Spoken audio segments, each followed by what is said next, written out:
Noong July 2025, hindi planado ang pag-uwi ko, pero may plano pala ang Diyos para sa puso ko.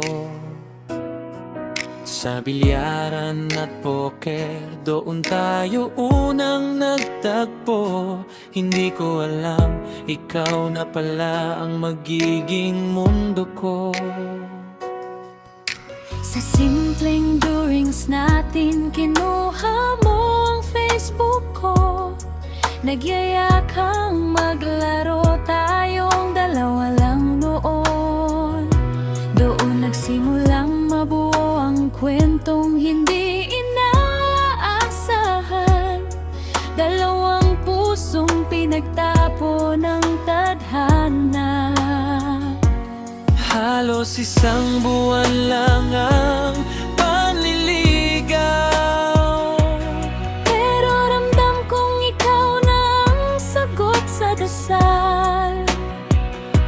hindi aksidente ang lahat ng nangyari. God's perfect timing ang naglapit sa ating dalawa. Ikaw ang tahanan ng puso kong pagod. Sa piling mo, lahat ng takot ay napapagod. Kapag magkalayo tayo, parang kulang ang bawat araw. Di makatulog, di makakain, ikaw lang ang hinahanap. Ikaw ang comfort zone, ikaw ang pahinga. Sa yakap mo, kumpleto ang bawat hininga. Salamat sa Diyos at pinagtagpo tayo dalawa. Happy anniversary, mahal ko. Ikaw ang habang buhay ko sana.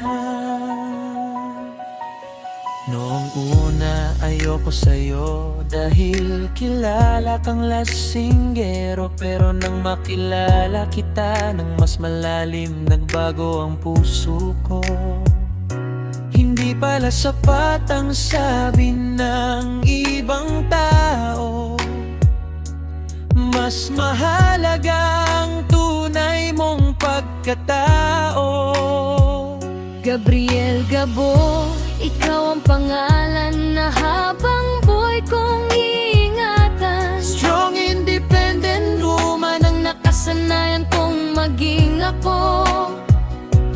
Pero sa piling mo, pwede na akong maging mahina. pwede na akong huminto at magpahinga.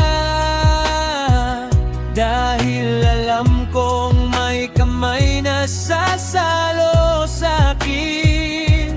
Kahit nakatalikod ako sa mundo, alam kong ikaw ang unang magtatanggol sa puso ko.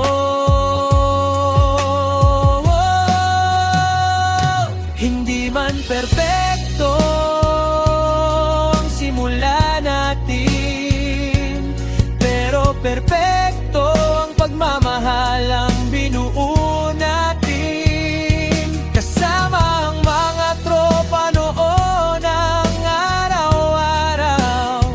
Ngayon ikaw na ang dahilan kung bakit mas masaya ang bawat bukas. Ikaw ang dahilan kung bakit may kulay ang mundo. Ikaw ang sagot sa bawat panalangin ko. sa isang bubong, iisang pangarap ang binubuo. Habang buhay kitang pipiliin, ikaw lang at walang iba. God's will ang lahat.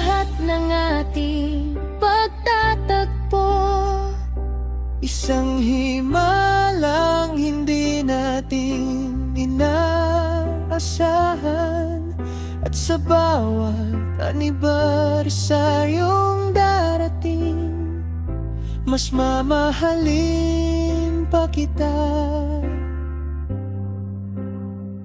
kaysa kahapon. Mula July 2025 hanggang sa walang hanggan, ikaw pa rin ang pinakamagandang sorpresa ng buhay ko. Happy anniversary, Gabriel. Mahal na mahal kita.